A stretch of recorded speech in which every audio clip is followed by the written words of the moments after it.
Hello guys, welcome back to my video at ang video natin ngayon is tusuman, ayan na kamuting kahoy o balinghoy.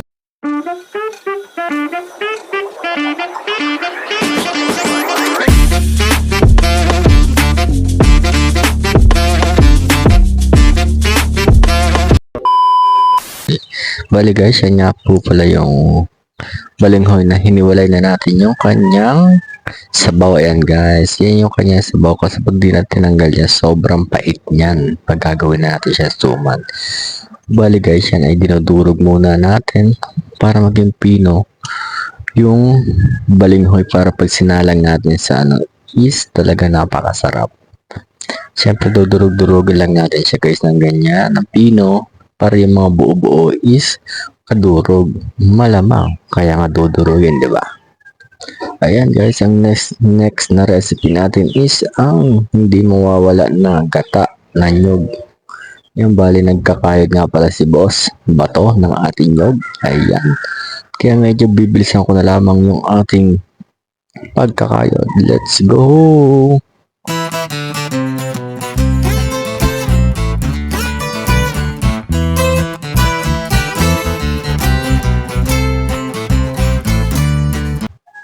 Yon guys, pagkatapos natin maggata is nahiwalay natin yung sapal at nilahok na natin ito dito sa ating balinghoy. Ayan guys, yan yung kanyang magiging itsura.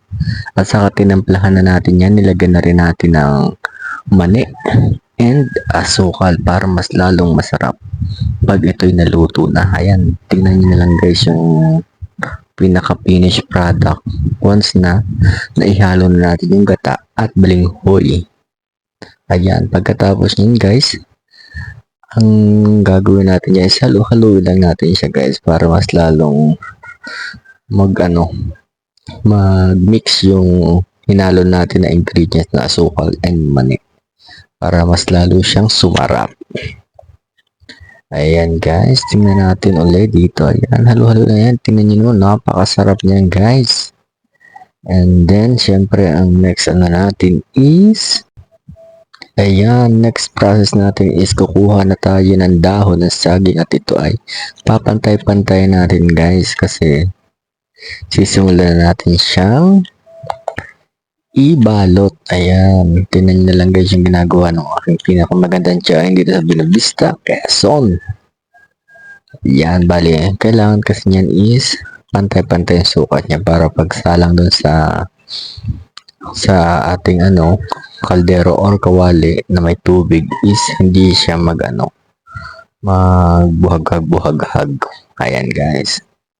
Ayan, pantay-pantay lang natin siya guys. Para mas marami tayong magawa na sumang balinghoy.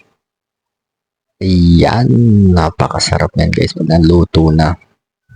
Isa yan dito sa pinakamasarap din sa Quezon. Yung mga kakanin ba? Basta pumunta ka sa syudad, ang tawag niya sa mga gantong is kakanin. Ayan pantay-pantay na siya guys. And then syempre, yung next process na natin yan ay yan guys, ang next process natin is yung pagbabalot ng balinghoy guys. Ayan, tingnan nyo naman guys, yan, gaganon-ganon nyo lang siya. Yung parang siya pahaba. Yan, bali yan yung aking mother. Yan, napakagaling niya magawa ng ng mga kakanin. Kasi ito yung isa sa mga bumuhay din sa amin. Kami nag-aaral pa.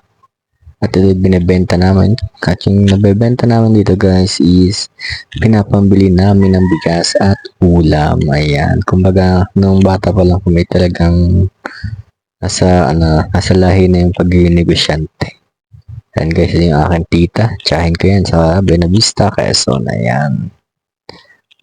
Ako simple lang gumawa ng suman basta meron kang tiyaga. At ayan guys. Ayan, tingnan nyo na lang guys yung ating suman. Ayan. Ayan, balot na siya guys. Excited na ako matikman ito guys kasi ngayon lang ulit nagsuman yung aking mga tiyahin dito at ang aking mother.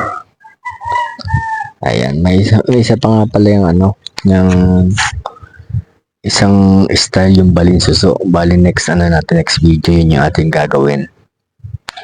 Pag halimbawa nakauwi ulit tayo ng Buena Vista, Quezon. Ayan, dyan ako pinanganak guys. Ayan, next process natin.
Ayan guys, ito yung sa mga sa pagbabawal natin guys, kailangan talaga natin siyang painitan. Kumbaga o kaya idarang sa apoy para mas gumanda yung pagbabalot ng ating suman. Kasi once na matigas yung dahon ng ng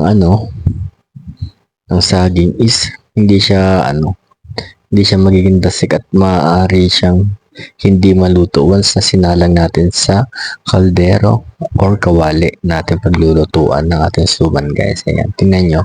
Yan yung ginagawa ng aking mother. Ayan. Dahil naman kailangan lang natin dito ng sipag at porsigi at pagmamahal. Ayan. Napakalalim nun guys. Ayan o.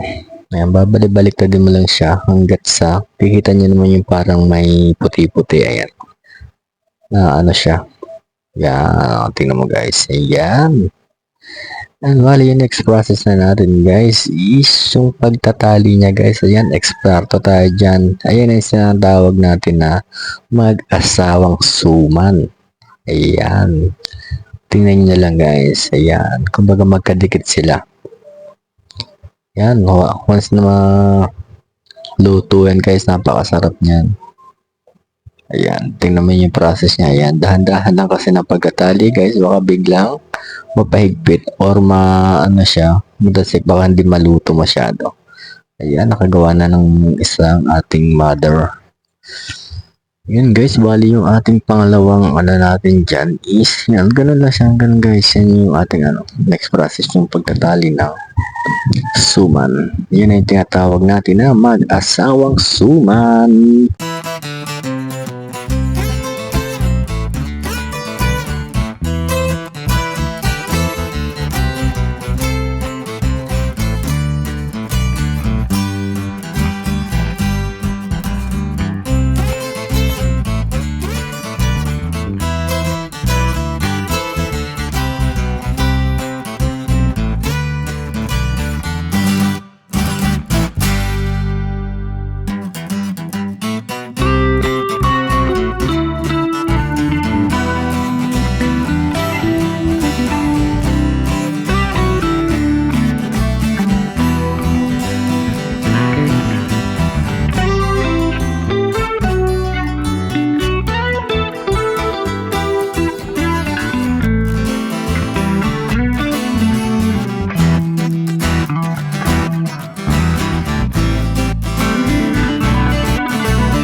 Yan, bali dyan guys, is napatulong na rin talaga ako kasi medyo marami din yung ginagawa na suman ng aking tiyahin at ng aking mother. Ayan guys, tuturuan ko kayo kung paano magtali ng suman. Bali, ang hawak ko na tali na yan is hindi talaga yung tali. Kumbaga, yan ay yung ng saging, yung parang sa dahon niya. Yan guys, ang simple lang yan. Yan. Ayan guys, yan. Kasi yung ganyan tali mo, kasi medyo kukontrol mo yung at saka hindi siya basta-basta mapuputol. Medyo matibay kasi ang compare dun sa dahon talaga ng saging na tinatali kanina. Ayan, napakadali lang yan guys. Kasi pag nandito tayo sa probinsya, kumbaga marami tayong matututunan about sa mga kakanin, lalo na yung sa iba-ibang mga pagkain natin dito guys. Ayan, tingnan natin siya guys. Oh, wow, parang expert na ako maglagawa dyan guys. Kasi biruin mo ng bata pa lang kami yan, elementary, nagtitinda na kami yan guys. Ayan, sarap niyan pag natikman na. Ayan guys, ito na yung finished product ng ating suman. Ayan, medyo madami-dami rin pala siya guys. Ayan, kahit yan guys ay ganyan-ganyan lang, napakaraming at napakasarap niya na yan guys. Ayan, at syempre ito medyo lalagyan natin sa malaking kawali kasi hindi siya kasya sa kaldero. Maligas, ang gagawin natin dyan is lalagyan lang din natin siya ng tubig. Ayan. Yan, siyang video lang kasama yung aking tita. Ayan. Ayan guys, oh. Wow, napakasarap ng ating suman. Ayan. Yan, bali yung aking tiyahin, isa sa pinakamaganda dito sa Buenavista, Quezon, and ang galing niyang kumanta guys. Yan. Ito na, sisalang natin yung ating suman. Ayan. Yan, bali guys, ito na, nilagyan na ng tubig ng ating mother. Pagkatapos nyan is wait na lang natin kumulo at maluto yung ating suman guys. Ayan. Bali guys, ang apoy lang dyan is lang yung katamtaman lang. Yun guys, yun yung finished product natin at yan, kakaunti na lang natira guys kasi sobrang sarap nung ating ginawang suman.